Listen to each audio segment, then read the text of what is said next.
आवत का सोचा तारे रे अर्जुन?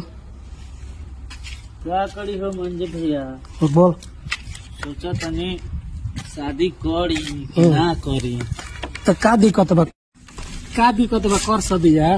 दिक्कत इहे बावे कि शादी करी तो हमार मौगी भाग जाए तो हम कहाँ जाए का तो करे। तोरा का टेंशन बा?